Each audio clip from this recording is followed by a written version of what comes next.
Before we proceed, Mr. Pretorius, I think we must have in mind how far we would go this afternoon.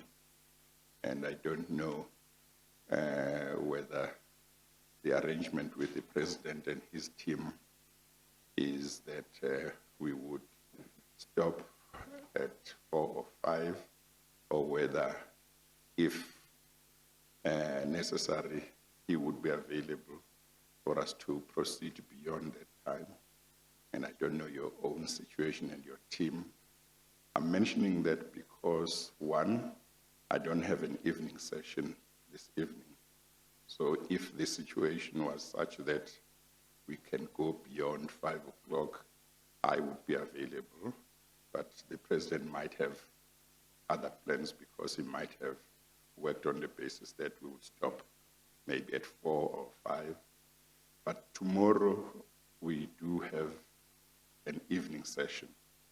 So I'm mentioning that in case if we don't use some time after 5, after 4 today, tomorrow might not be enough. I'm just giving that information so that while we proceed, everybody would be ready that when we come to 4 o'clock, whether the answer would be we can go up to 5 or we stop at 4, or whether what the position would be.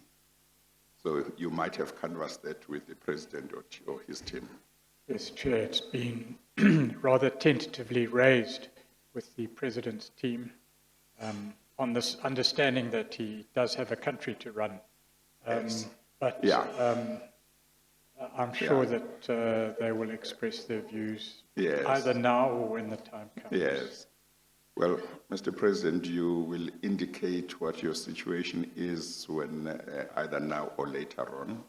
So all I was saying is tomorrow we have an evening session, so we would have to finish by 5 o'clock. But in case tomorrow might not be enough, we might go beyond 4 o'clock, beyond 5 o'clock today, but only if that suits everybody, because there might have been other plans if that had not been discussed. But if we have to stop at 5, that's fine as well. Okay, all right. Thank you, Chairperson.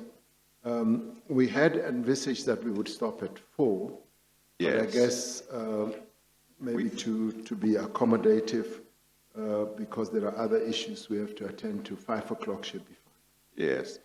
Yes, well, we could stop at 4. Strictly speaking, the day session goes up to 4, but we normally stretch it a little bit. But if from your side you are comfortable with going up to 5, maybe we should do that. But it just depends. I don't want you to be under pressure because 4 o'clock is generally the normal time. Yeah. I would wait for another message that will be sent from my office about that, and then we'll indicate that. Okay, no, that's fine. Even at 4 o'clock, I will ask what the position is. Okay. And if we have to stop at 4, we'll stop at 4. If we can go up to 5, then we'll go up to 5. Thank you. Okay, all right. Thank you. We may proceed then, Mr. Pretorius. I wanted to move on, Mr. President, to a statement made by Mr. Enoch Godongwana in an interview he gave to a television station on the 15th of April 2021. I don't know if you're aware of it. But he said the following, and the point is a terse one ultimately. The objectives of the time were to change the demographics of the public service. Secondly, to ensure that the transformation agenda is carried out. He's talking about deployment there. The question one may pose in the current conjecture is, have these objectives been achieved? If we look at the demographics of the civil servants as we speak, they are clearly transformed from that perspective. Therefore, that objective has been achieved.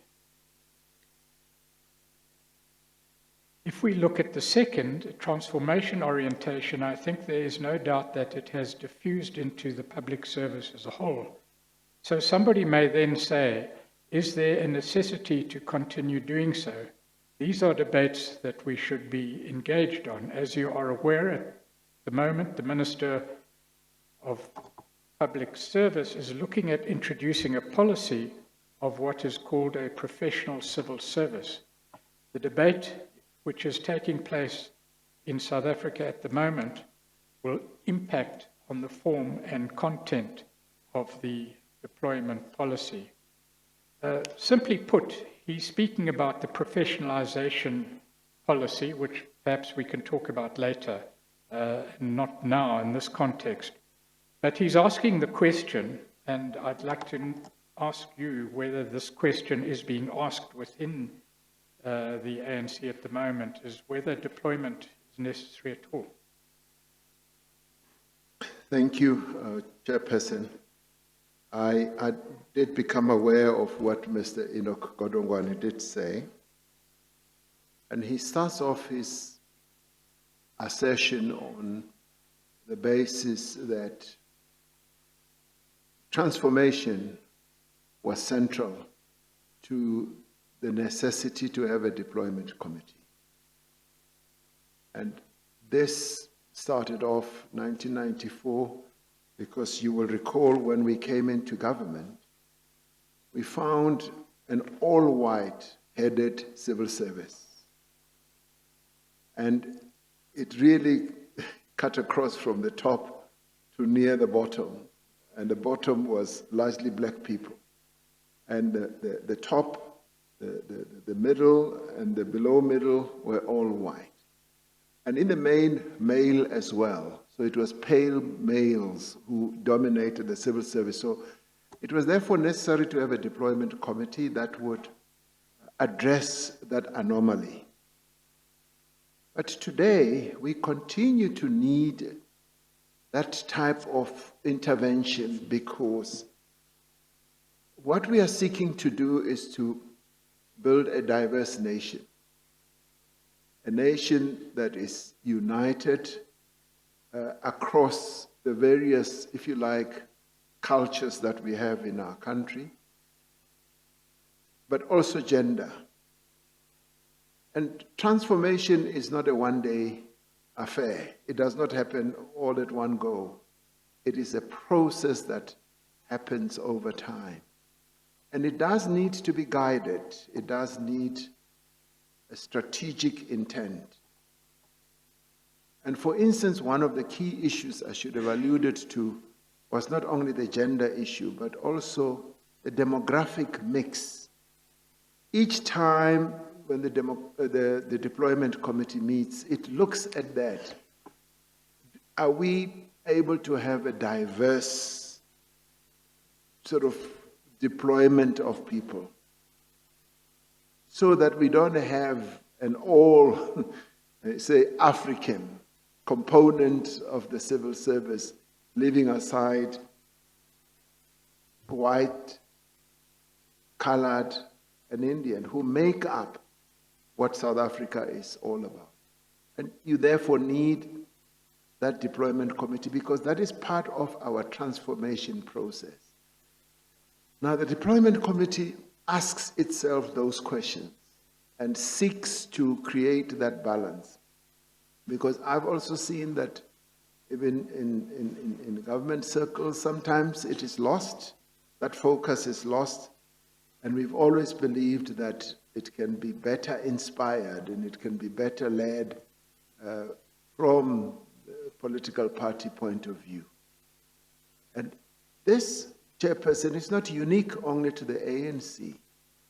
If you were to look at what has also happened to other political parties, and I can think of a party that is also in government alongside, say, the ANC, like the Democratic Alliance, they do have that as well. They do, in the end, get approval process for the appointment of people from the party, and sometimes, and this occurred when a case had to be handled by the public protector, and Mr. Bredell had to say, this can't happen until an arm or a structure of the Democratic Alliance had to give its nay or yay. So without getting into those processes, I'm just alluding to the fact that the deployment committee in other organizations is there, even if they may not call it that. And I guess the ANC, in its exuberance, has gone ahead to say, we will call it a deployment committee. And yet in other cases, it happens as it happens. I know, for instance, and I've referred to it in my affidavit, that even in other countries, I know, for instance, with the UK, particularly under Margaret Thatcher, the question used to be asked, is that person one of us? And there's even a book written to that effect, One of Us. And what that meant was, even in her governance of the UK, they always sought to find people who were one of them. And so this is not unique to the ANC. And you could never say that in Margaret Thatcher's era, they were going through a hardcore transformation process. And maybe it was soft touch, but they still needed to have one of them. And in our case, we are not necessarily saying they must be one of us. We are saying we would like to see that all these requirements are met because they are important for the development of our country and nation building, and making sure that those who are given key positions in our state are representative of who we are as South Africans. Thank you. In paragraph 32, on page 17, Are you back in his affidavit? Yes, Chair. Okay. Another issue is raised that may be significant in this discussion, Mr. President, and that is the quote you have placed there by Matheson of the OECD.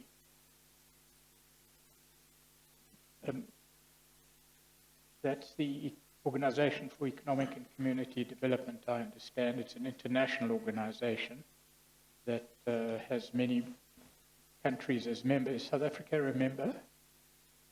I know it's quoted in the survey. No, we are not a member. We are associated. They've always sought to have us as a member, but we are not a member of the OECD. Anyway, the quote here deals with the issue of the political loyalties of public servants, Yes. The responsiveness of public servants to the policies of the current executive. And what this quote says in your statement is the following. Political involvement in administration is essential for the proper functioning of a democracy. Without this, an incoming political administration would find itself unable to change policy direction. That is the import of that quote. There are some caveats which follow, but they're more strongly stated. And I see that in your opening statement, care was taken to deal with that issue. Clearly well prepared. But in Matheson, and it's in Bundle 2 if you need to look at it, he says the following. In their quest for legitimacy, democratic regimes find themselves having to balance two values that can be in some tension: fair and politically partisan public service delivery, and subject to the law, importantly subject to the law, the responsiveness of public servants to the policies of the current executive. Now, we know that that is dealt with in our Constitution, the degree to which the public service must be fair, impartial, and independent, and hopefully that will be reflected in legislation in time. He goes on to say, neutrality in the sense of political non-partisanship in public administration is of course a precondition for ensuring that regardless of their political orientation, citizens are treated fairly and in an equitable manner. Operationally, it is delivered by emphasizing professionalism, merit, and competence amongst public servants. These values are important to the level of justice and continuity in public administration, arguably a significant determinant of how much trust citizens place in their system of government. At the same time, public servants must be accountable to the government for the effective delivery of its programs and responsiveness of the administration to the government of the day within the law and its constitutions is key to the effective implementation of government policies. And the report goes on to show how different countries have developed institutional arrangements which balance these two concerns. To avoid the extremes of a self-serving public service immune to political leadership on the one hand, or an over-politicized public service hostage to patronage and serving partisan rather than national interests on the other. Now, there's clearly a tension expressed. It was mentioned in your opening statement, Mr. President. To what extent, and leave aside the history, are the future plans of the party seeking to balance those two considerations, and how will that be achieved? Well, there needs to be a balance between what I would say the political involvement of the governing party that I spoke about with ensuring that there is proficiency, technical proficiency, fairness in terms of service delivery, and that those who execute such are able to be neutral enough and not to be biased in a partisan way. Now, that is quite important, and it is what we want to engender going forward, to ensure that when it comes not only to service delivery, but also to, for instance, appointments of people, be it for public employment projects, that public servants should be colorblind when it comes to that. They should not be partisan. They should seek to serve the people of South Africa with neutrality, with fairness, and they should demonstrate their own technical capacity and capability. That is so necessary for them to do so, because the people that we serve are not blind. When something is done on a partisan basis, they see it. And once it is done that way, it basically means we are failing the people, and we are therefore even violating their own basic rights as citizens of our country. So we need to guard against that. And we need to inculcate that culture. And we will seek even to have that approach also encoded in regulations, also in legislation, to the extent that we can.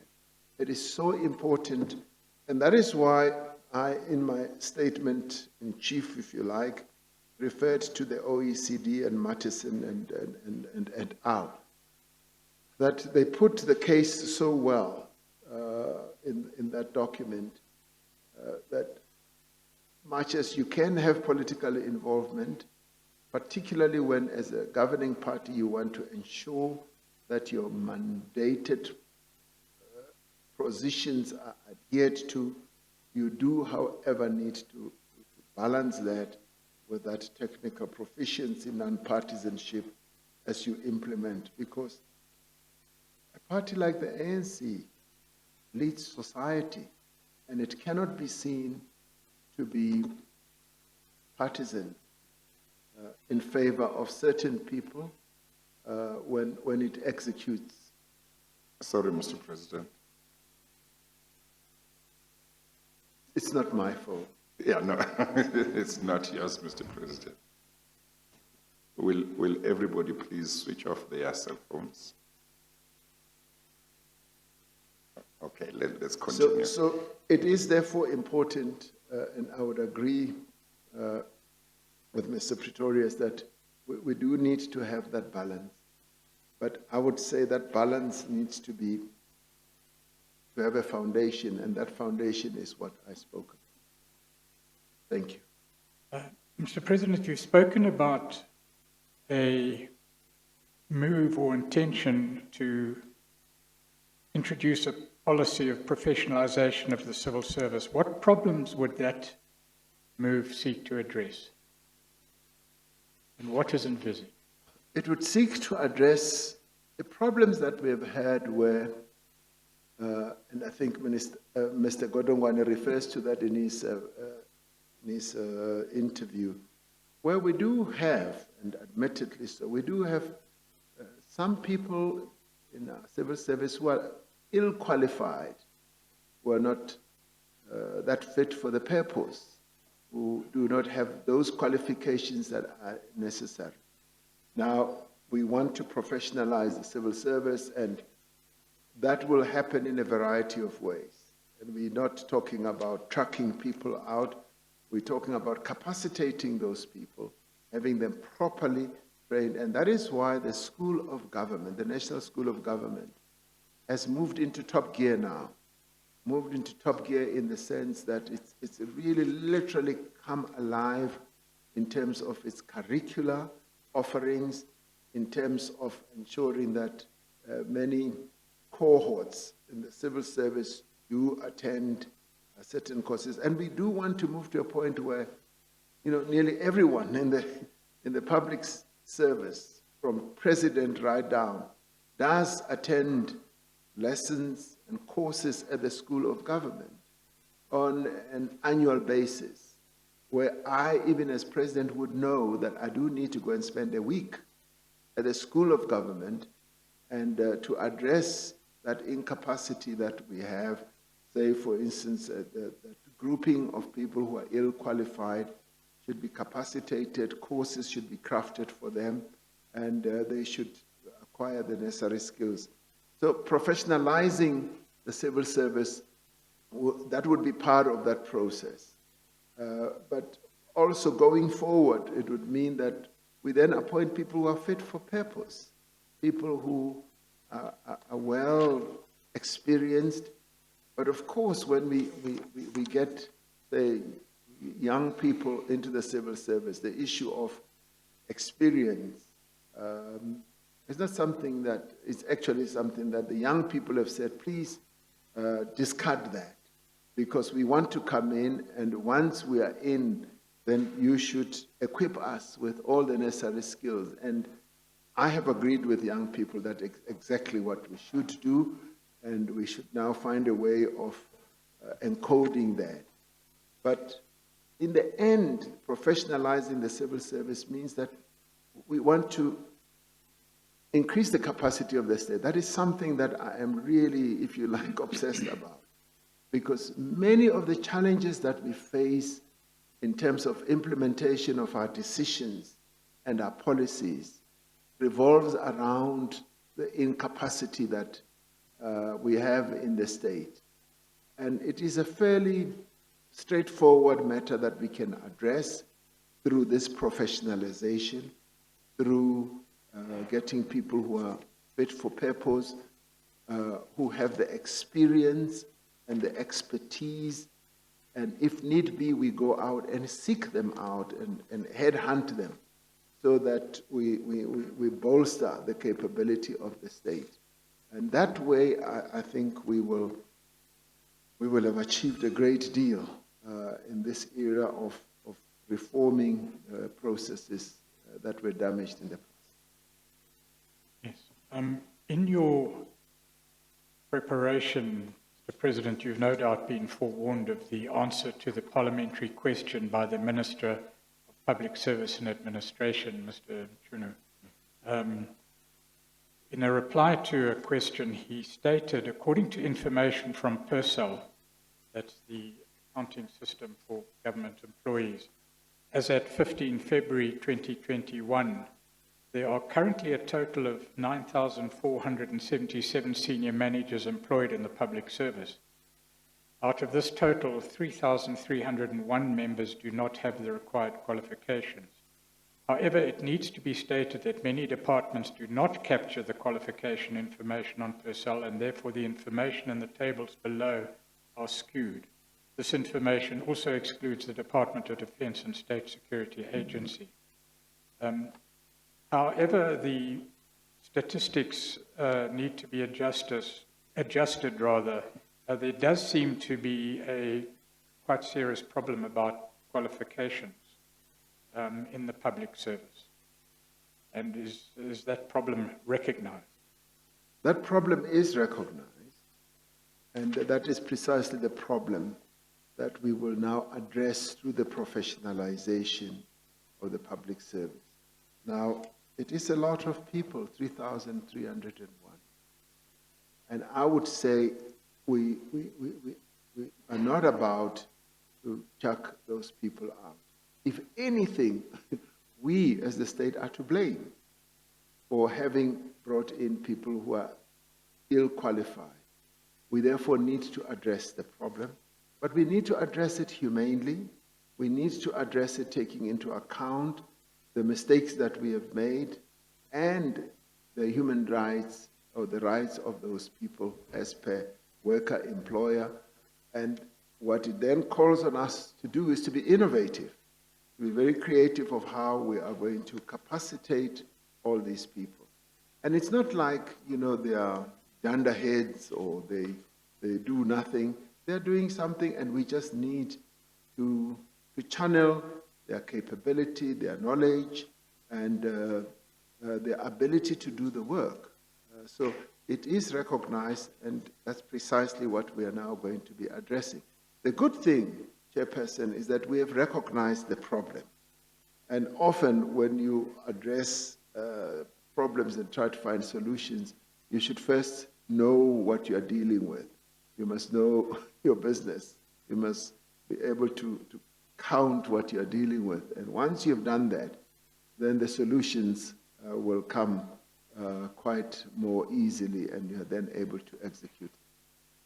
Mr. President, thus far in relation to the issue of deployment, we've dealt with elements of the hard definition of employment, that it's much more than recommendation. Yeah.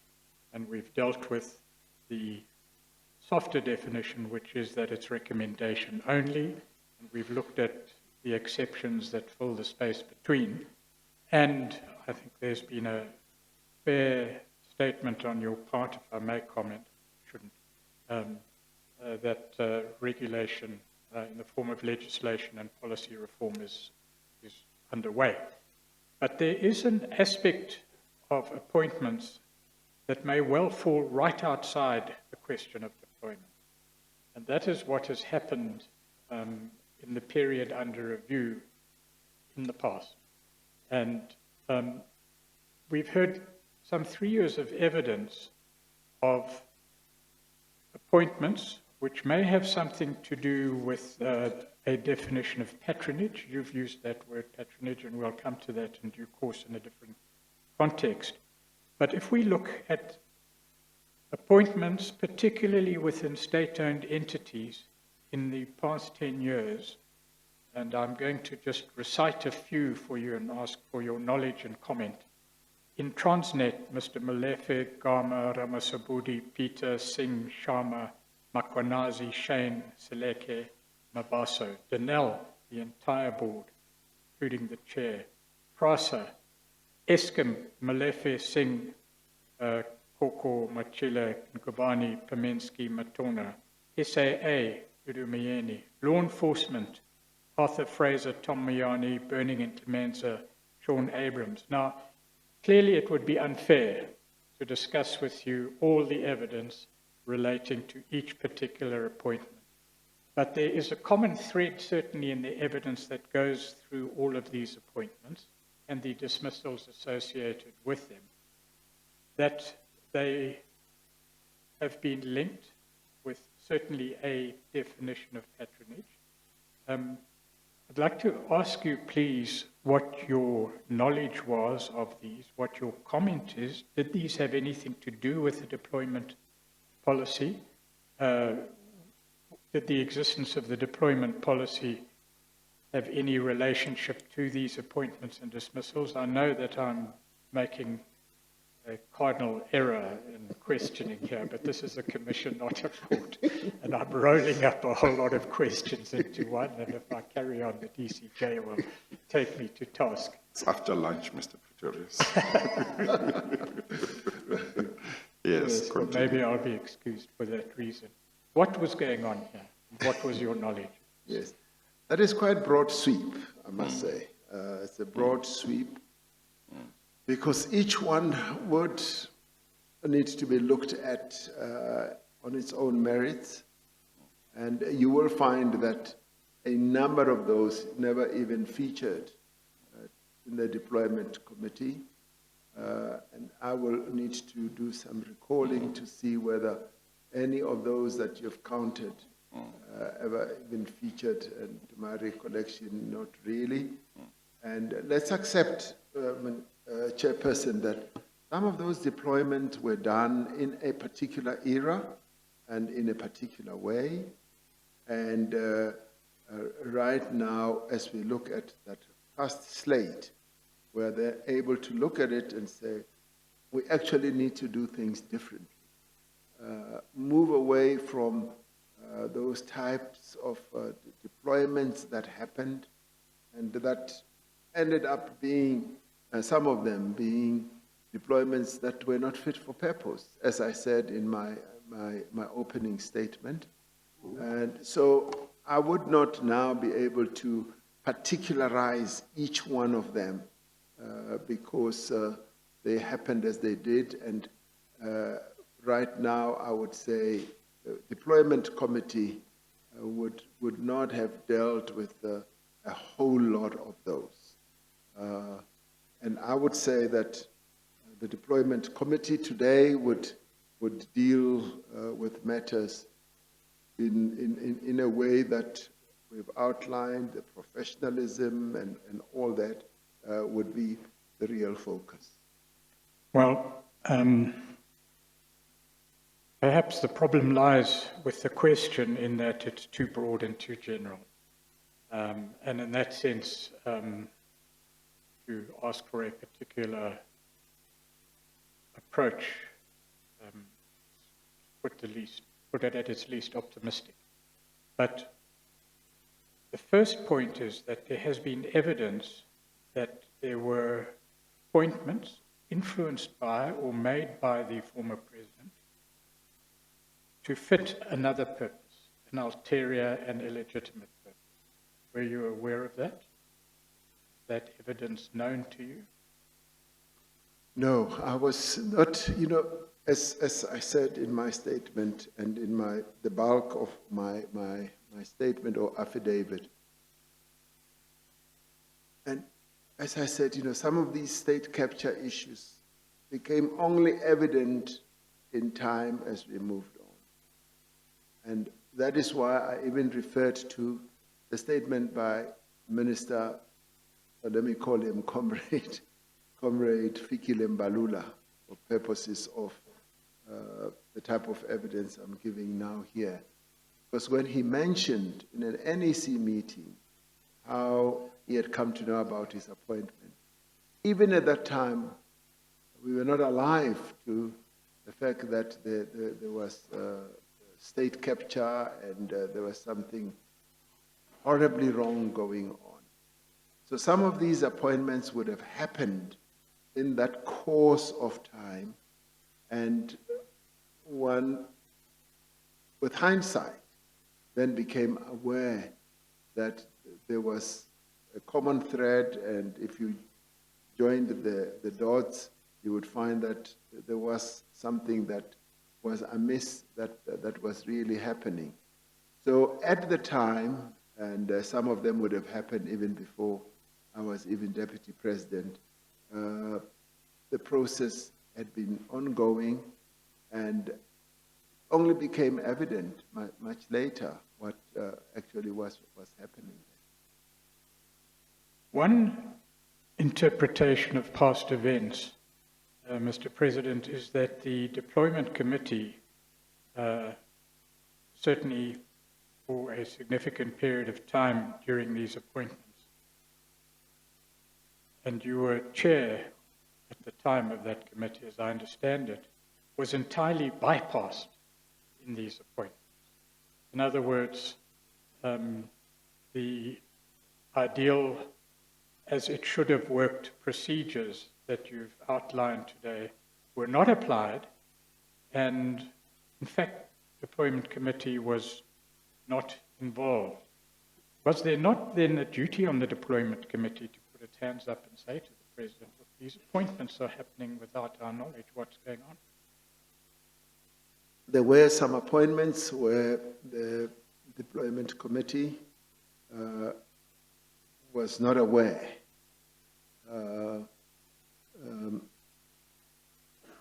I will give you a very good example where I was involved recently as President of the Republic, where in finalizing certain appointments, I bypassed the deployment committee myself.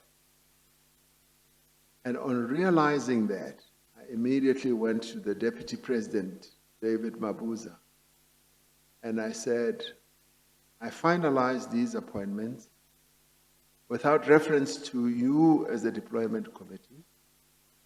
And I think I even called the DSG then, Jesse Duarte, and said, I would like to apologize.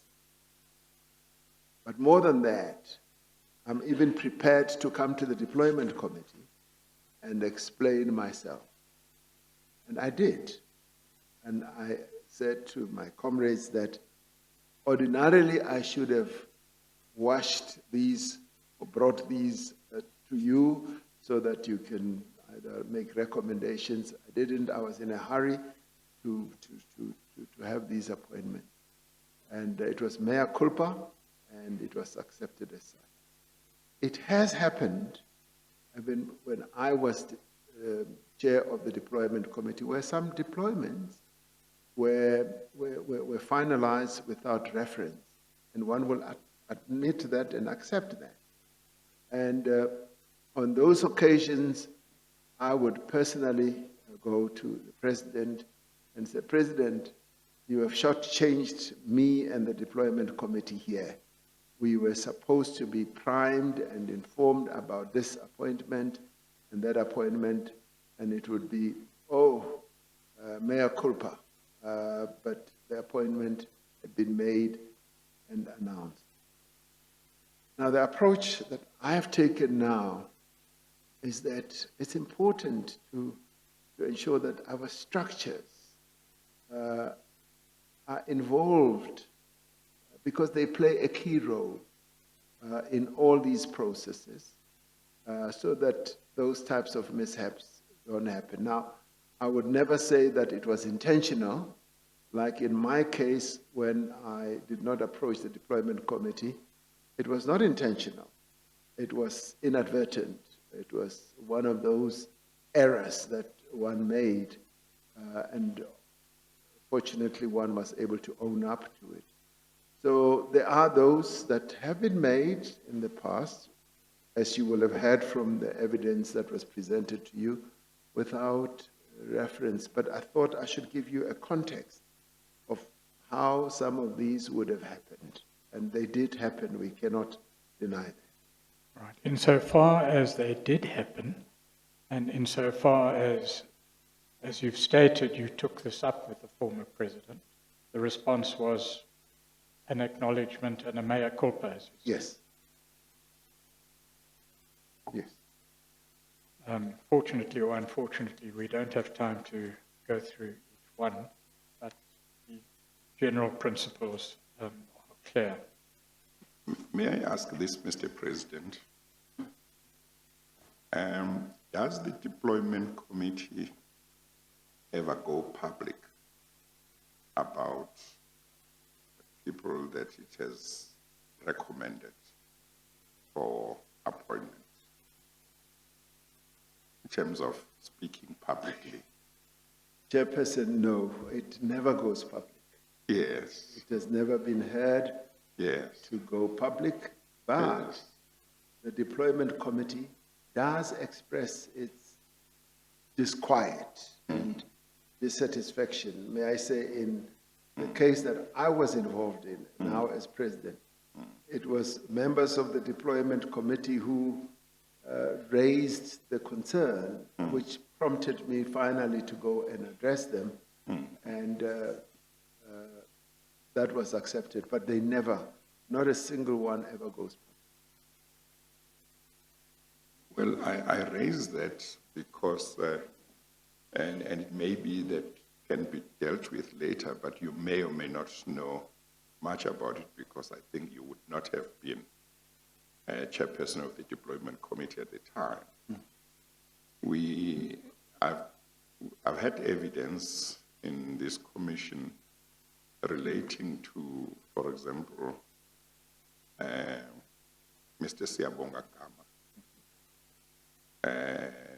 who at a certain stage, I think 2009, 2010, at a certain stage,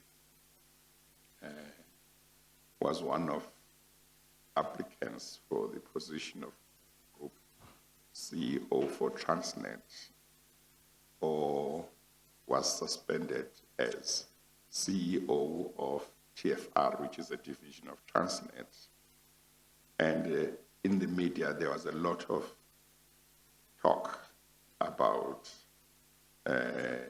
him and that position and various allegations, but there were reports in the newspapers of a number of senior ANC leaders who reportedly went in public saying that Mr. Gama should be appointed as Group CEO. And I wondered whether that might be because the deployment committee had recommended him, and that was maybe the reaction of some of its members who, if they thought he was not being appointed. So I thought you might be able to say whether they ever go public when maybe their recommendation doesn't seem to be accepted. But you say, as far as you know, they don't. Yes, Chairperson, as far as I know, they don't. And I guess in Mr. Siyabongama's issue, he was then seen as a fairly successful CEO, and that would have been something that was generally accepted, and he would have been seen as the type of person who his capabilities could have been head of Transnet. So there would have been maybe side noises from the sides, but certainly not from the deployment committee, because it's always operated as, if you like, a rearguard type of committee. Yeah. Well, just because we have touched on it, when Mr. Mantashe gave evidence, we touched on it as well. But this was a case where, at least at a certain point, there was a black candidate who had been recommended by the board of Transnet, who was seen as a credible candidate, but Mr. Siyabonga Gama had not been recommended. And the then minister, namely Ms. Barbara Hogan, was supportive of the candidate that had been recommended by the board. But there were reports of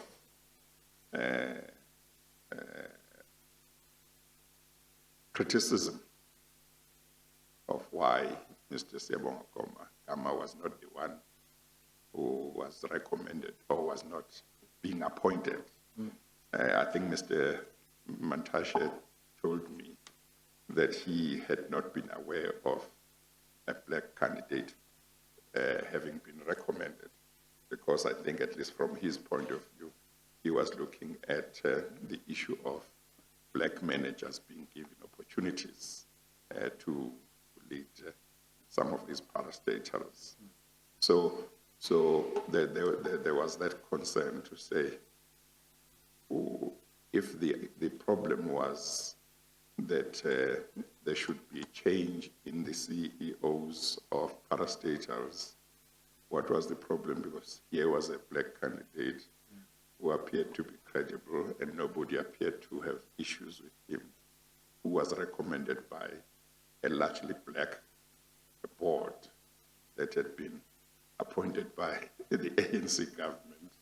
So what was the issue? But as I say, one, you might not have personal knowledge, and two, you might not have been a member of the deployment committee at the time. Chairperson, I certainly was not a member of the deployment committee, nor was I an official at that stage. But what I can attest to is there was and there is still a concerted move to ensure that we do have as many black CEO leaders as possible, taking into account the diversity that we need to observe in our state-owned enterprise. So that, to me, does not come as a surprise. It is very consistent with the approach that we also currently have, that we need to have full diversity. That need to have diversity is so important. And of course, there are many in our ranks who feel quite strongly about it, to a point where when we appoint somebody who is not black African, they take umbrage. But we then say, but the call for diversity means that we must accept and embrace the fact that, yes, much as, and we should have the majority of the leaders of our SOEs and the DGs in government as being black African. But we should also ensure that there is a balance, because this country is not just populated by black Africans, and our policy approach and thrust is for full diversity, and we need to accept that diversity will at times bring in people who are not black Africans. Yes, thank you. Mr. Pretorius. Thank you. To return to the Kodongwana interview, Mr. President, in the context of deployment, once again, and we now return to the formal deployment policies and their application, he spoke about patronage creeping in under the guise of deployment, and to the best of my recollection, you've used that term in this and other contexts. What is patronage? How does it work?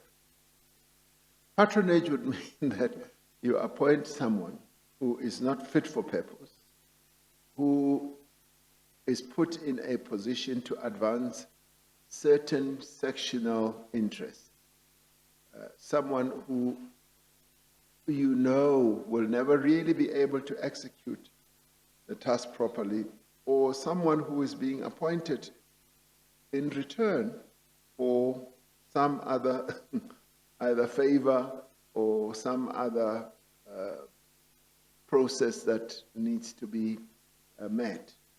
And that is patronage. And it goes against the grain of what we want to achieve, because we want people who are fit for purpose, who will be able to execute the task, and who are appointed without having some interests in mind which are sectional or even factional. So that is what I would characterize as patronage. I haven't looked at the dictionary meaning recently, but that's the political understanding that I would give to it.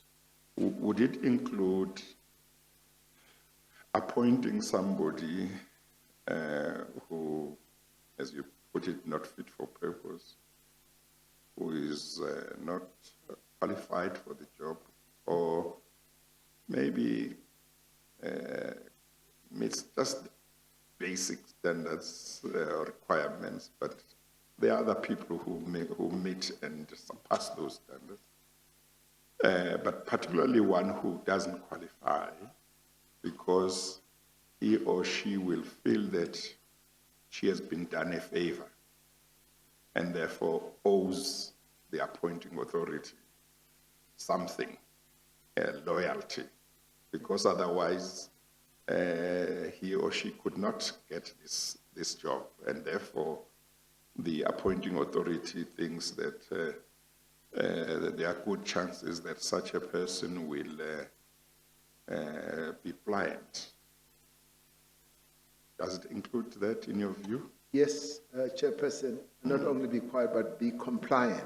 Yes. Be compliant. Yes. If that's what you said, compliant. Yes. Yeah, it would be malleable. Be malleable, and be loyal to those who have appointed them or who have enabled their appointment, and malleable in a sense where they will do their bidding, and they will always be there to guard their interests. And that is patronage, and that is the crude diversion of what we want to see in the state. Mr. Pretorius? Of course, there's the further self-perpetuating element to patronage, that the patron receives favors or even receives financial gain, becomes more powerful, and then in a greater and more powerful position as a patron. Yes.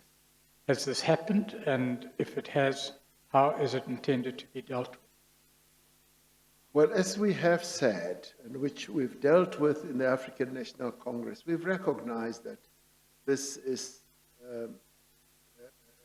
behavior that has ensued, and in recognizing it, we've come to the conclusion that we need to rid our organization of patronage, and in some cases we even say certain members join other members rather than the ANC. Those are practices that we want to be rid of, so that we free everyone in the ANC to know that they can stand in their own name and right, and be appointed to positions in their own name and right. And how we do it is to inculcate this morality, and that renewal that we're talking about is part of that process. That there needs to be a renewed morality in the ANC to enhance the integrity of the organization. And without doing so, the renewal process falls flat on its face.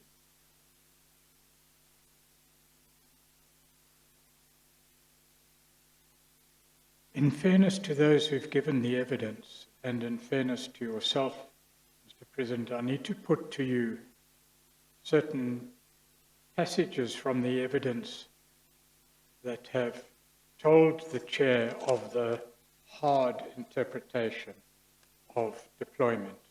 In other words, that it goes much further than recommendation. Then I would like to put you certain of your own statements, which quite frankly highlight the problems that you face, or have faced and do face. The evidence of Lynn Brown in relation to SOE boards, more than one, was to the following effect: it must be borne in mind that all appointments to the boards of state-owned entities must also be approved by the African National Congress Deployment Committee whereafter it gets approved by Cabinet. That was her clear and unequivocal evidence. Do you have any comment?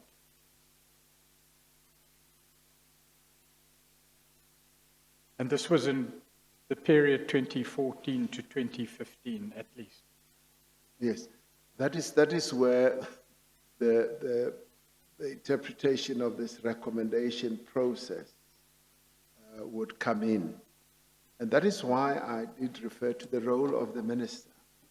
Because the minister, as the executive authority, plays a critical role. Because it is the minister who, in the first instance, knows and realizes that the board's tenure has come to an end. I need to replenish the members of the board, and these are the skills that are needed.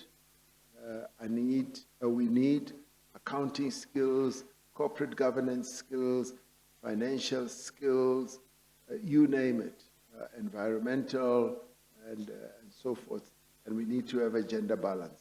So it behoves on the minister. And I deal with this, on an ongoing basis, even now as president. It behoves on the minister to then come forward and say, I need to replenish, say, 6 members on the board. And what she will often have to do or be encountered with is, have you worked out a list of names that should be preferred? And the minister's task is to do precisely that. And having done that, a wise minister would then say, I've got like 18 names and I need 6 or 12 names. They would then put that forward and say to the deployment committee, and then the deployment committee would say, and quite often a pamphlet is sent out or an advert for people to apply, and quite often we get many applications. And I actually appreciate that, because it basically means you're opening up quite a number of these positions to South Africans who can play a role in enhancing governance in some of our state-owned enterprises. And it is the minister who must then synthesize all that, bring together a summarized list, or preferred list or summarized, and then put it forward as a sort of near short list. And once that has happened, the deployment committee would say, well, we would recommend the following. And sometimes if they need 6 and it's 18, we would recommend, why don't you go forward with 12? And then let's see what the selection process in government then comes up with. And that is where I would say maybe Len Brown then says it's got to be approved. But I will, as former chair of the deployment committee, will be able to say here emphatically that it is that recommendation process. And as you can hear, it goes through a number of processes. And this may be confusing, and this may even create doubt in people's minds, but that is the actual process as it unfolds and as it happens. And in the end, cabinet, even with cabinet will then be presented with, say, maybe a near final list. But cabinet then finally, chairperson, deliberates on each of the names, where cabinet has a role in deciding because of legislation for that entity. It deliberates on that, and some names fall off cabinet level, and some of those lists are sent back. The minister or cabinet says, take this back. We are not about to approve this. And the minister will pull out their hair and be about frustrated. But that is the rigorous role that gets involved in the selection of those people.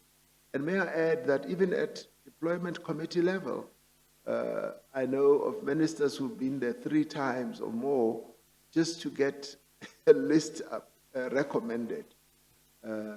So it's not as easy as that, where you just have a list which is underpinned by nefarious intentions, just approved. It is quite rigorous, and I've known and I've seen ministers coming out of that type of process just pulling the sweat off their foreheads, because it means they have achieved something. It is not an easy process. Of course, Mr. President, now that we're touching on the boards and the role of the deployment committee on the appointment of boards of SOEs, when one looks at what has happened, as the evidence has revealed in this commission over the past 2.5 years, what has happened in various SOEs, ESCOM, Transnet, SAA, PRASA, you name them, over a certain period, you are bound to ask the question, how is it possible that in each one of these SOEs, the types of boards that were there didn't do A, B, C, D? How could all of these things happen while they were there? And that raises the question of,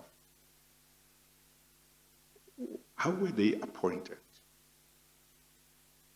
What criteria were followed in selecting people to be put into those boards? How could these SOEs be where they are now, or be where they were a few years ago, but in some we can say now, when they had boards? It's like there is something common, a common problem with all of these boards that made it possible for the SOEs they were supposed to run to be where they are. And therefore, as the Commission, some of the things we want to look at is what recommendations should we make that would try and make sure that in the future, if anything like this were to happen, it should just be one, not all of them. Yes, indeed. So obviously you go back and say, who were the people who were making appointments here? What was going on? So I'm just highlighting that as you share with me what the deployment committee's role is, and the ministers, there is that question to say, the same thing happened with SAA, the same thing happened with ESCOM, the same thing happened with Transnet, the same thing happened with Enel, the same thing happened with PRASA. What was really going on? But there were boards. So you might want to say something. I'm just saying that those are some of the questions we are asking ourselves. Indeed, Chairperson. And with a view to saying, if we don't want to see the same thing happening to SOEs again in the future, we've got to identify what caused these problems and seek to ensure that we recommend measures that will make sure that the same problems don't happen. But as you were saying a few minutes earlier, we've got to identify where the problem is or what the weakness is in order to be able to make an appropriate recommendation. Quite correct, Chairperson. And I think the work of your commission is to investigate precisely that. What I can say is that there was massive system failure. And some of it could have happened advertently, where certain people were put in certain positions to advance certain agendas. as you are investigating now about the capture of some of those entities. And so what you're saying is germane to precisely what your commission is dealing with. And some of it was so hidden, so masked that you just could not see that a certain individual was there to advance a particular agenda. And that is why we rely on your commission to ferret the truth out so that we are able to see it.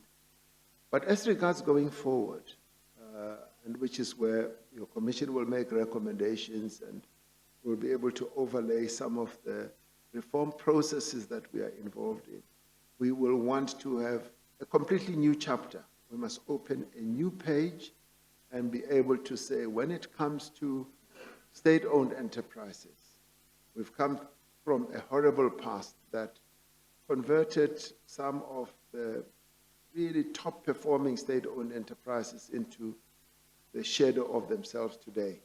So we now need to move forward with greater firmness in as far as populating not only the boards but the management with people who are capable, who are focused. And Chairperson, we are already beginning to see that. That future that your commission will point us forward to is already beginning to happen. We're starting from a low base, but already a number of those state-owned enterprises are being reformed, rebuilt, rebirthed, if one can use, reborn, that is. And the structure, which possibly we'll talk about when I come back as President of the state, the structure we've put in place, like the State-Owned Enterprise Council, is looking precisely at that, so that the rules and regulations that we've put in place should not only be theoretical or in name only, they should now be, for lack of a better word, practicalized and implemented. So those are issues that are top of mind to me personally, and they're also top of mind to the ANC, because it is only when these state-owned enterprises function properly with proper boards and having identified South Africans who are loyal to the Constitution and to the country that we will be able to reform them. So basically, I would say we no longer want people who will be appointed to advance certain agendas. And we will be scrutinizing everyone more thoroughly and completely to make sure that we do have people who are fit for purpose. And the term fit for purpose is what should be operative here. It's an English term, but it is a term that is very applicable to correct the wrongs of the past. So that is how we are going to proceed. Well, I mentioned this for the session that will come later, towards the end of May, Mr. President. Yeah.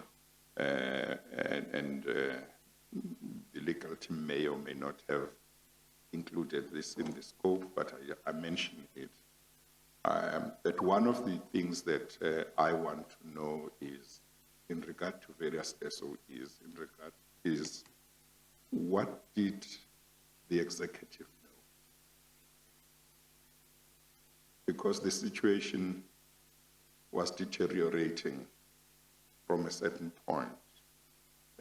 One expects that there would have been regular reports to the relevant minister and to cabinet, to the president and to the cabinet, to say this is what is happening in that SOE, this is what is happening in that SOE. And I would be interested to know, apart from the president, what was cabinet saying about the situation as it was deteriorating over a certain period of time. So that would be very useful, because one wants also to see whether the situation could have been arrested at a certain stage if said information was known to cabinet, and cabinet did not act or what the position is. But I'm just mentioning it, that would be for the next session. I'm happy to give you a liner on Yes, that, because yes. I think we will deal with it at the next session. Yes. What we've had in the past, and I'll just mention that and stop because we'll deal with it, is that we had a very silo style of work where, almost everybody kept to their lane. And where there was a cross-dimensional type of collegiate involvement. And I will be able to tell you when I come back that we are ridding ourselves of that, so that there is more of a sharing of knowledge and experience in the work that we all do, so that if an experience is being, something is being experienced in one SOE that's in a particular portfolio, it should be talked about to see whether it mirrors another experience elsewhere. So there could be this cross-pollination. But maybe we will leave that until I come back. Yes, no, that's Yes, fine. Chair, I might just add that although I've approached it in general terms in the context of the questions that are now being asked, they will be dealt with to the extent necessary in detail by individual evidence leaders at the second session. Okay, all right. The second point that I wanted to make in relation to the role of the Commission is that in August 2020, and in fairness to you, we will put these statements before the Chair, you made some very strong statements in newsletters and elsewhere about corruption and what was happening at the time. And I may say your language was extreme and quite unequivocal in that regard. But what you did say there was that there's no room anymore for outsourcing, that the party must take responsibility for acting and acting decisively. And in relation to that statement of yours, Mr. President, was that, or is that, if one looks back, the evidence has been quite strong, and I think you've all but quite frankly spoken about it, is that there were improper or improperly motivated appointments. And you've quite fairly made a number of statements, and I will remind the Chair of those statements that you've made in that regard. Whether these went through the deployment committee or whatever process was followed, ultimately I think is, well, I don't think, ultimately I suggest that the party must take account of it and take account for it. Is that not a fair proposition? No, it is a fair proposition, and hence we said, even in our conference, the 54th conference, we say, we acknowledge some of these things that have happened. And we even had the courage to say, it is when we acknowledge them publicly that we would be able to take remedial steps to correct them, which is precisely what we are involved in now. Because we have acknowledged, and if you like, we've bared our chests to the people of this country. So yes, we will acknowledge and say things went horribly wrong. But we are here to work with everyone to correct those things. And we do so with humility. We do so in a way, also by bowing our heads and say, because we are, if you like, a feature of the superstructure of this country, we cannot run away from all these matters. We are here to build a democratic society in South Africa, and that requires that we must confront corruption, state capture, and deal with it. And which is why I'm sitting here, and which is why some leaders of of the organization have also been here, because we want to go to the root of it. So, and as I said in my last paragraph, my opening statement, that this never happens again. Well, talking about the fact that the ANC acknowledges that there were certain shortcomings, there were certain things that it might not have done properly and so on. I think that is quite important, that acknowledgement. But I would like you, maybe before you finish today or even tomorrow, I would like you to identify the actual areas where you say, as a party, we have done our homework.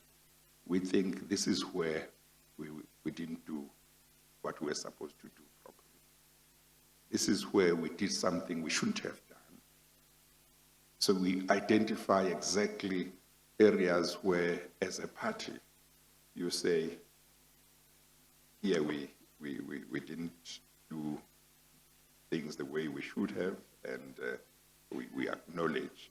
So why that is important is because while an acknowledgement is good and it should be given its proper weight, it's even better if one knows what you are talking about.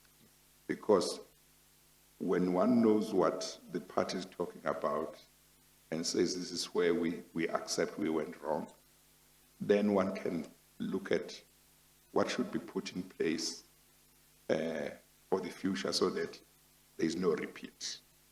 So it's something you can deal with either today or tomorrow. It's fine. It's just that, as I say, it would be useful so that it doesn't get limited to simply acknowledging without being specific. With your kind permission, Yes. Leading up to the point or addressing the point you're making, I would, with respect, however, say that maybe I should be able to do that when I conclude my appearance before you forever. Because there comes a day when I will appear before you and never have to do so again. And you will not want to ever appear again. No, I never would want to. So I would say maybe when I end my evidence before you as President of the Republic. Okay, Because that's because fine. quite a bit of it will touch also on what we should have done in the state and so forth. Yes, that's fine. It will give you enough time also to look at it properly. Okay. Mr. Pretorius? Yes, thank you, Chair. The three big headings you, in fact, reflected in your August 2020 newsletter of what happened, how did we get there, and where to from here. You will recall those headings. They mirror precisely the principal headings of the inquiry that has been outsourced. I know that in labour law, outsourcing doesn't have a good connotation, but it is here. The middle part of how did this happen, how could it happen, there seems to be an acknowledgement that those things that should not have happened, corruption, fraud, state capture, did happen. There may be a question of degree and debate, but for the purposes of the further questions, I'm not sure how important that is, whether it's decisive of the answer to the question, how did this happen? How could it happen? And only with an understanding of that will the outsourcee have the wherewithal and the ammunition really to make proper recommendations. It seems that with your party hat on, with an understanding of what happened, already one has moved to the stage of making sure that it doesn't happen again, and perhaps we'll explore that later. But I think in fairness to yourself, it's appropriate to put least 3 or 4 of your own statements to you that have recognized problems. And if it is, they all follow the same pattern, and if you don't mind, I could read them all out, and you can ask me to break it up. In your January 2020 newsletter, you say we are committed to end the practice of poorly qualified individuals being parachuted into positions of authority through political patronage. What were you describing there?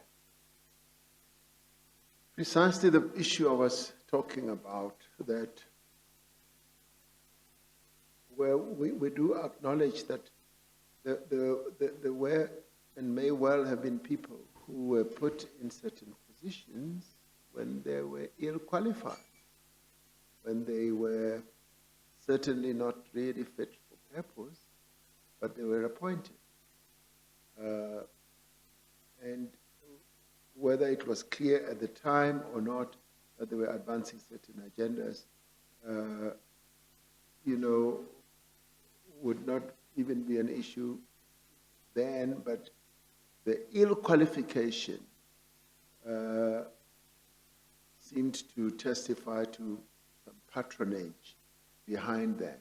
And that is precisely what one was addressing, and something that we identified as a party that we are concerned about and what we want to rid from the party. Because, you see, in the party circles, ANC circles, it just fuels and promotes factionalism, because people then get to know that so-and-so is ill qualified for this position, but they've been appointed. Why were they appointed? And then people start looking behind the reasons why they were appointed, and it then becomes evident that they were actually appointed to advance certain agendas, and that then mutates into the formation of factions and groupings that in the end become pitted against each other. And that is how patronage manifests itself in a very ugly way. And that is why it's important to get rid of it, so that when you look at someone who's appointed, you just look at a plain vanilla ice cream and say, this person was appointed because of their capability, for no other reason, no flavor and added and all that. So that's precisely the approach that we need to have. In your August 2020 newsletter to ANC members, Mr. President, you said, quote, then there are jobs for pals where politicians and officials disregard hiring procedures to employ family members, friends, or associates.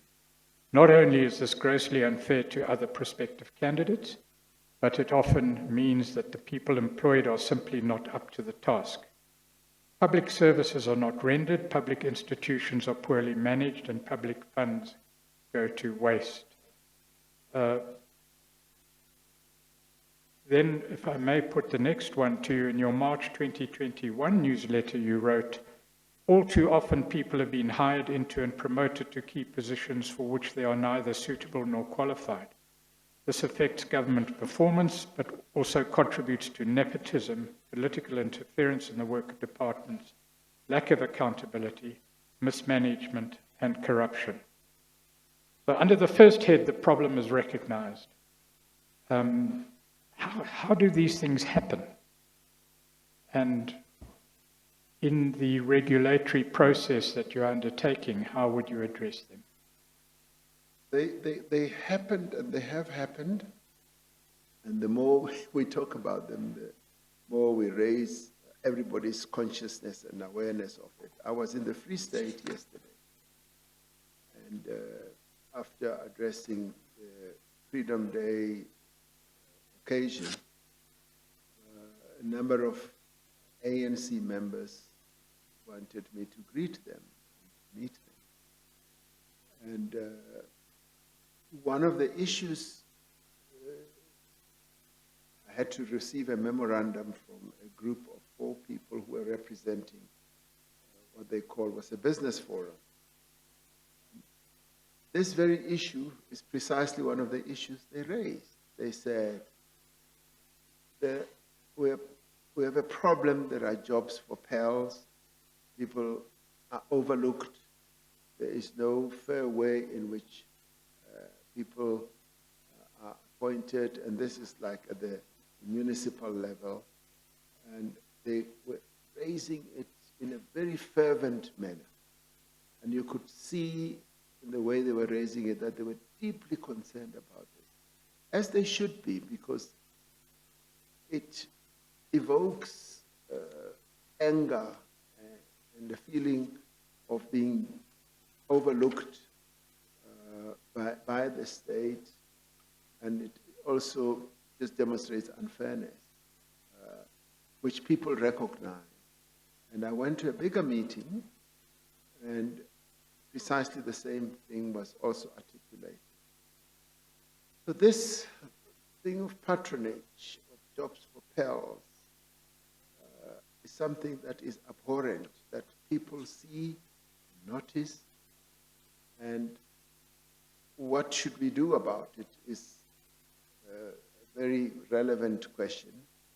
And we need to be transparent in what we do. In our selection processes, there needs to be transparency so that people can see that everybody has a shot in getting either position, job, or whatever. And it should never be something that is done in darkness where people do not see. Because when it is transparent, when there is a proper process of either selection or application, then nobody needs to worry, because if you are selected and you are fit for that position and another person is not, then you have no real reason for complaining. So, Chairperson, I may not have the various elements of all this now, but it basically comes down to a simple process. There must be fairness, there must be equity, there must be transparency and openness, and there must be a very good process that leads. Once we have all this, then we are well positioned, because then we are accountable, and people can see. And it must also start off with being consultative, where everybody buys into the system or the process and sees that it is going to be fair. And without fairness and equity, then we will never be able to address this malady that exists. Thank you, Mr. President. I was going to refer to other evidence that dealt with the hard definition, as we've termed it, of deployment, not recommendation, but compulsion in appointments. There is the Amatoli municipality case, of which you're presumably aware. There's statements by Barbara Hogan, and there's statements by Dr. Ngubane that have been given to the Commission. But in the interests of time, I think we've covered it in principle. I'm going to move on to a different topic. I would like to comment on the Amatole one. Yes, if you would. Because I thought that case is so descriptive of how we should bring about change. That is the appointment of the municipal manager. Yes. Yes. Or the mayor, I think. No, I thought it was the municipal manager. Maybe, Mr. Pretorius, you could say something briefly about it so that when the president comments, everybody can follow what it is about. This is a quote from the judgment, if I may. Pickering J, be that as it may, one fact emerges clearly from VM 23. That's probably a document that was put up. A fact which is not in any way refuted, and that is that the Regional Executive Committee of the ANC instructed the caucus to appoint the second respondent, and the caucus carried out this instruction. This is not an example of democracy in action, as was submitted by Mr. Quinn, certainly not of constitutional democracy. I'm not sure whether it makes a difference whether it was the mayor or municipal manager. was the municipal manager. Was I the must municipal concede manager. Yes. humbly. Yeah.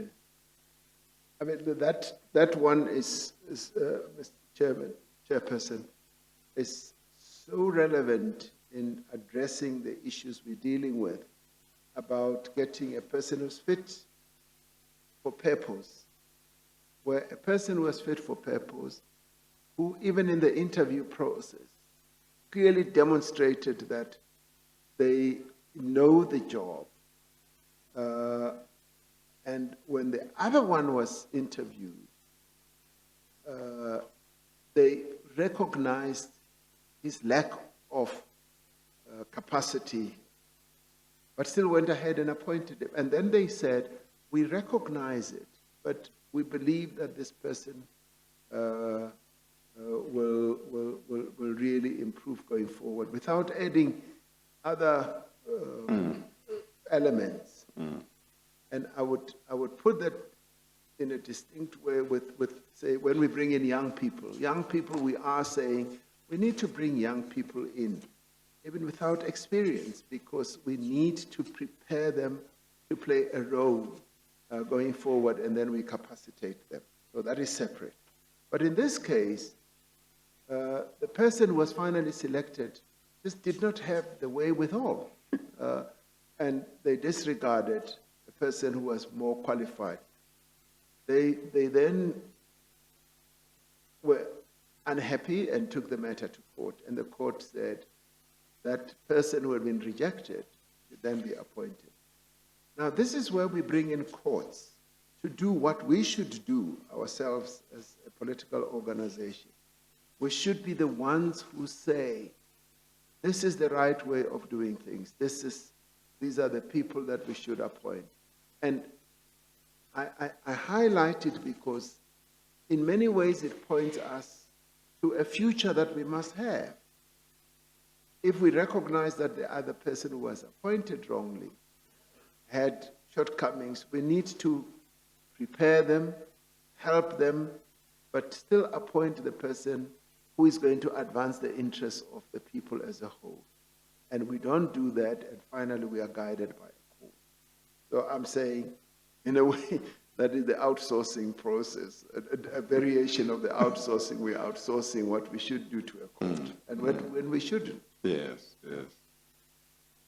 And of course, and I'm not talking about this particular case, sometimes when the courts do their job, same people are unhappy to say the courts are telling us what to do, how to run certain institutions. So, yes, okay. Mr. Pretorius. Yes. One final point on the issues we've been discussing today, Mr. President. You know the Eye of a Needle document, no doubt. It's a document that was composed within the ANC in 2001. It reads, because leadership structures of the ANC affords opportunities to assume positions of authority in government, some individuals then compete for ANC leadership positions in order to get into government. Many such members view positions in government as a source of material riches for themselves. Thus, resources, prestige, and authority of government positions become the driving force in competition for leadership positions in the ANC. Government positions also go hand in hand with the possibility to issue contracts to commercial companies. Some of these companies identify ANC members that they can promote in ANC structures and into government so that they can get contracts by hook or by crook. Positions in government also mean the possibility to appoint individuals in all kinds of capacities. As such, some members make promises to friends that once elected and ensconced in government, they would return the favor. Cliques and factions then emerge within the movement around personal loyalties driven by corrupt intentions. Members become voting fodder to serve individuals' interests. Identifying precisely the issues that you have spoken about, Mr. President, and spoken in quite strong terms about. The question is, this was in 2001, and we are now 20 years later. And in between the problem has been identified, as you know, by a succession of persons in high office. The question is, the public, people would want to know what is different now. Why should the public of South Africa hear you and say, at last something different is happening? What is different? The Eye of the Needle is quite an iconic document in the life of the ANC. And much as it was crafted, if I can put it that way, in 2001, it was crafted to deal with problems that we already saw emerging as we were in government, and we were already seeing those various tendencies, which even Madiba spoke about in successive conferences, the 49th conference and in the 50th conference. And going forward, our conferences have dealt with these. And what is different now is that we, if you like, the Eye of the Needle, much as it identified those problems, was articulating the theory, if you like, and the ideology that needs to be fostered and pursued in the ANC. And what is different now, arising from the 54th conference, is that we're moving from theory to practice. Because what we've been talking about now has to be akin to the tire hitting the tar, where we now say this must now happen. It must be practiced.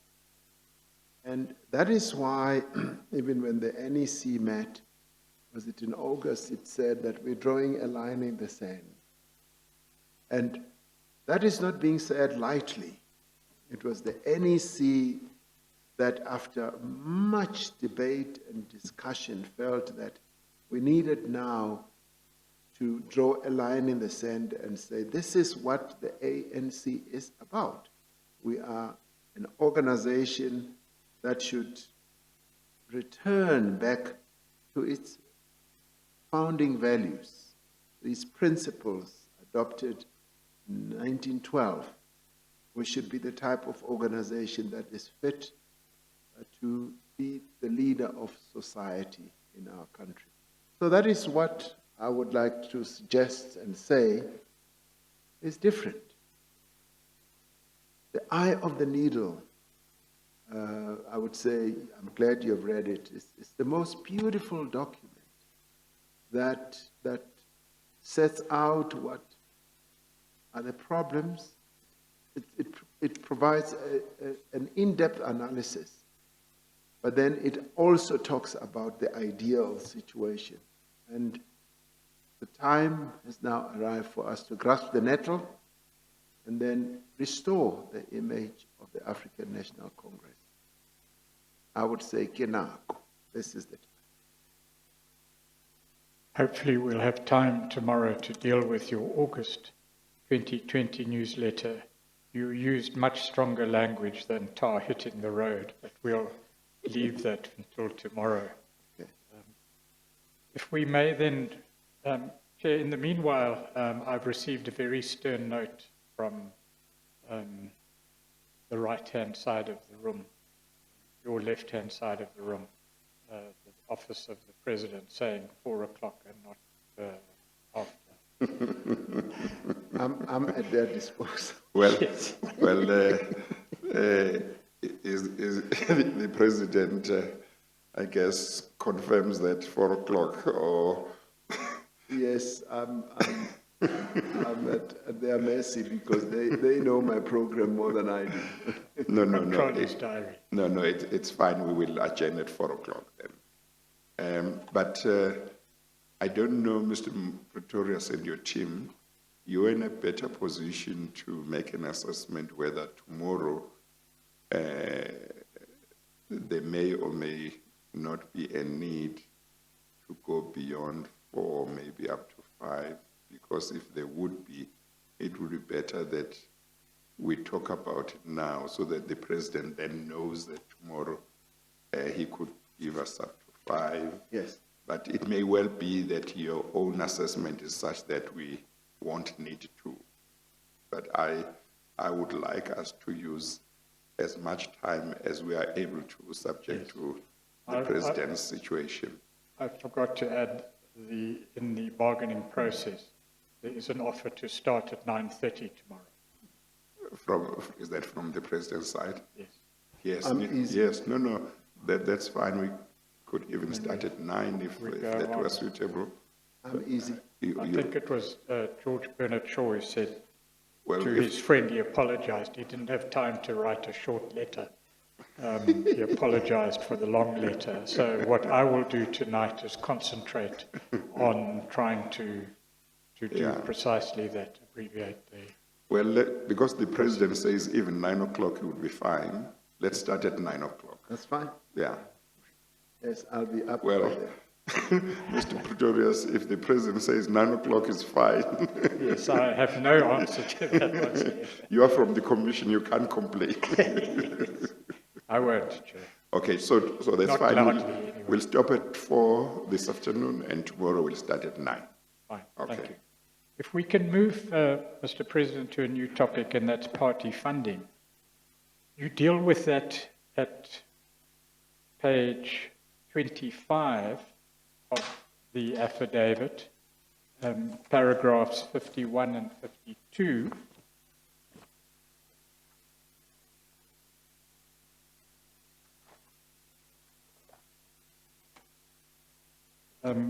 I must just say, in closing off the first topic, that perhaps it would be apposite to talk in more detail at some stage, if we get the time, about the solutions, that third category, that are envisaged. But in the meanwhile, if we can move on to party funding.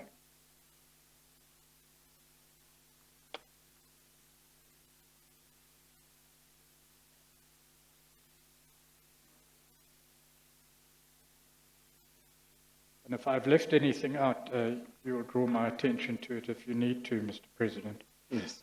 Paragraph 51, the principle is stated, despite the absence of an official policy on donations, and that's donations to political parties, including the ANC, there is an exception based on the ANC... Expectation. Sorry. Expectation. Not exception. There is an expectation, my apologies. Based on the ANC constitution, its principles and its values, that the ANC would not knowingly accept monies that are the product of a criminal act, are offered in exchange for favors, or from a source known to engage in illegal or unethical activities.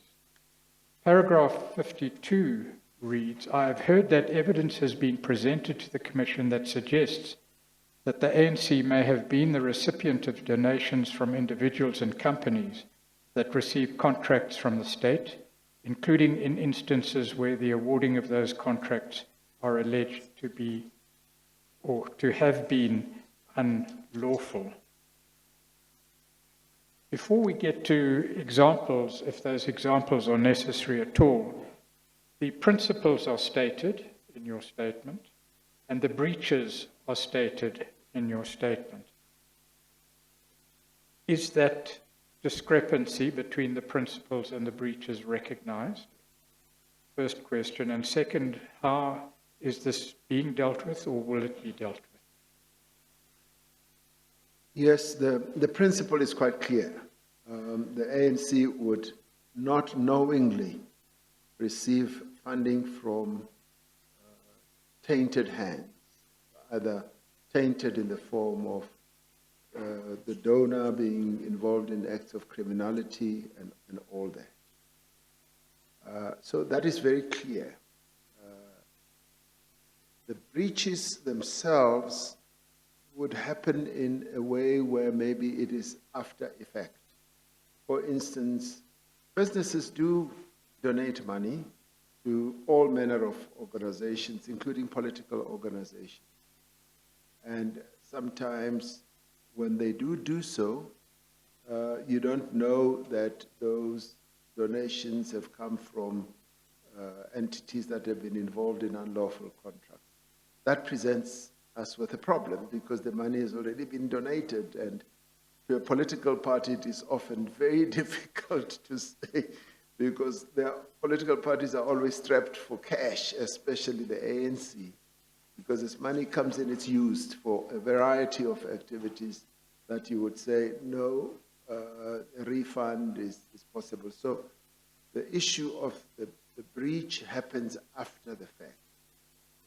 However, what we are saying now is that through the Political Funding Act, there would be transparency. And that is why we say the coming into effect of the Political Funding Act is actually in many ways revolutionary. It has brought about a change and should be applauded by all and sundry. Much as in the end it's going to depend on the fiscus, on whether the fiscus will be able to support democracy and make sufficient funds available to political parties so that they are not tempted to go and receive the funds where these types of breaches could happen.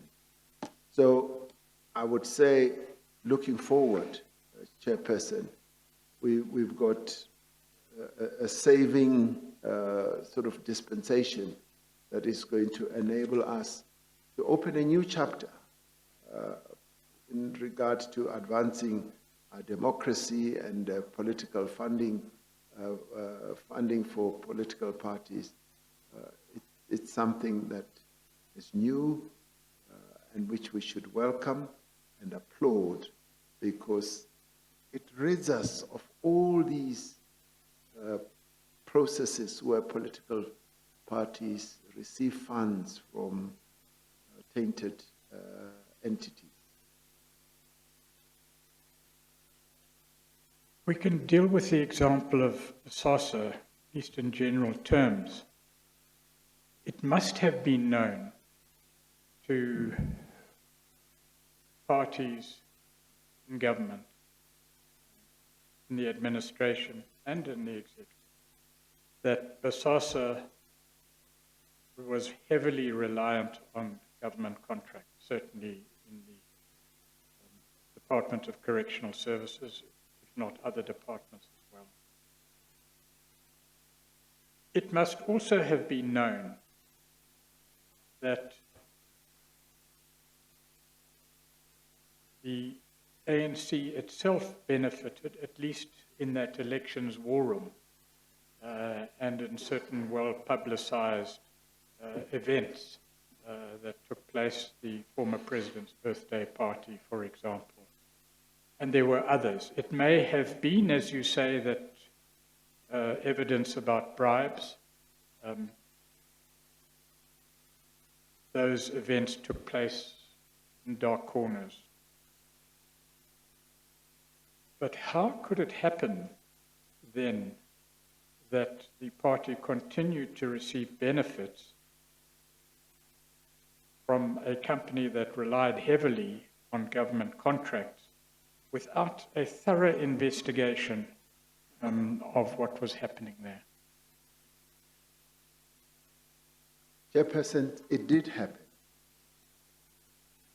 It is one of the anomalous events that did happen. And what is prominent in my mind is to say, what do we do to prevent it from happening? But having said that, let me say, and let me put on the one hand that the Political Funding Act is going to be our savior.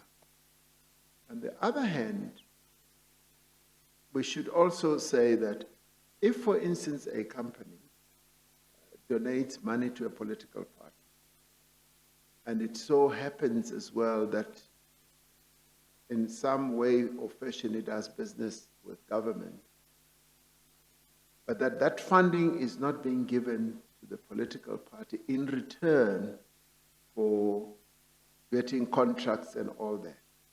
I would say when it happens openly and transparently, then there should not be any problem. Because if you're going to give money and you know that it is going to be transparent, even if you have won a contract, the transparency itself will be such that it prevents you, and it will alert the public that you should not be seeking favors.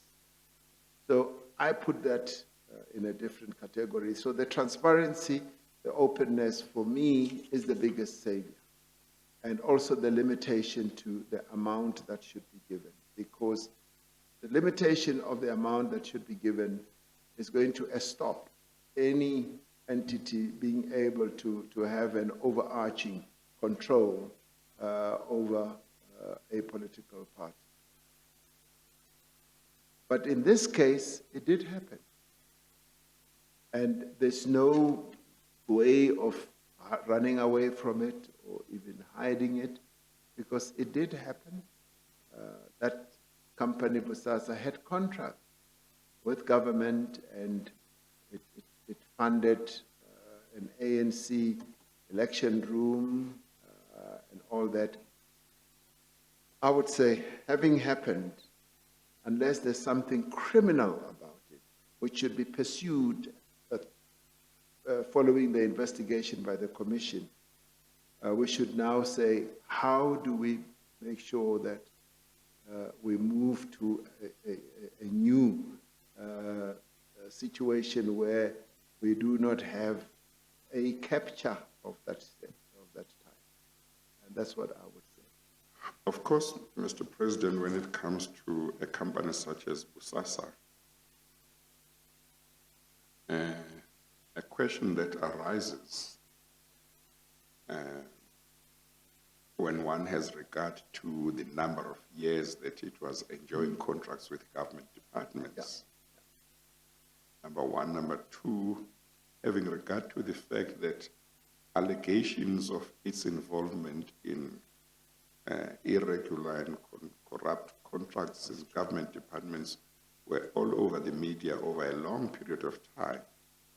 The question arises whether the ANC, which ought to have been aware of whatever was in the media, and like everybody, whether it turned a blind eye because it was receiving donations from SASA.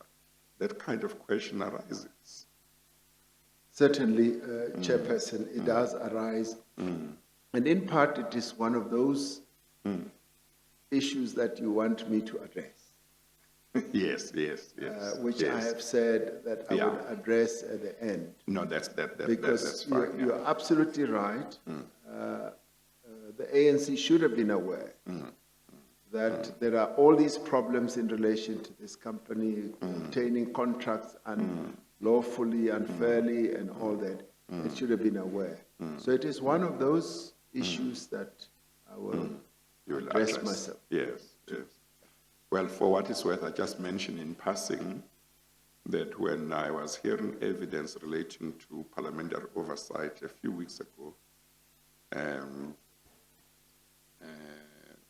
well, maybe not a few weeks ago, but at some stage, I had evidence which was to the effect that when the chairperson of the relevant, I think, Correctional Services Portfolio Committee was doing his legacy report, that's what I understand are called, which portfolio committees prepare when their term ends to enable the next committee to see what they were busy with. Despite the fact that when that committee, his committee, started in 2009, they were given the SIU report in relation to correctional services in Bosasa, and they looked at the report, and the whole committee, almost the whole committee, felt that it was shocking what the report had about allegations of corruption. When the legacy report was prepared by the chairperson, he didn't mention anything for the next committee to take this issue further. Mr. Freund is here, who was leading evidence. He is familiar with that. So there was that. I mean, the whole committee itself says, but this is shocking. But during the term, not much seems to be done by the committee about this. And then when the legacy report is supposed to be prepared so that the next committee can see what issues should be taken further, this very important issue is not mentioned in the legacy report. So, but you will be able to deal with what you are able to deal with next time. That's right. Thank you. Okay. Yes. Mr. Pretorius. And the same principles would apply to the activities of the Guptas being known, at least in the media, and the receipt of donations by the ANC from the Guptas. There's evidence to that effect. It's in the bundle 2, which you have, and perhaps in the morning you could deal with the CR17 issue as well, in fairness to all concerned and yourself. Precisely. Then I would also need to deal tomorrow with the DERCO issue. I don't know if you're aware of that, perhaps. We should try and get to the affidavits of Nyameko Goso and Ambassador Francis Malloy, who've submitted affidavits to the Commission stating that shortly after their diplomatic appointments to very senior positions, Mr. Goso to Consul General in Toronto in 2013 and Ambassador Malloy to Sudan in 2015, they were sent debit forms by the ANC for monthly contributions to the party. So if we could deal with that as well tomorrow. There are other examples, the Free State asbestos scheme and the like, which is a particularly glaring example of how things could go wrong in procurement. But perhaps 2 minutes to 4 would be unfair to ask for an answer in 2 minutes. Yes, no, that's fine. I think we'll stop now. So, Mr. President, just to reaffirm this, the dates that you had been given for mid-May, you can use. Other dates will be for appearance to the Commission, before the Commission. Other dates will be given, which will be towards the end of May. So the current dates that had been given for you to appear before the Commission. I can go to the beach. You can go to the beach, Mr. President. Okay. Or run the country. Oh, yes, indeed. So we will look at other dates towards the end of May. Thank you. But thank you very much, Mr. President. We will then adjourn, and tomorrow we will commence as agreed at 9 o'clock. Thank you. We adjourn.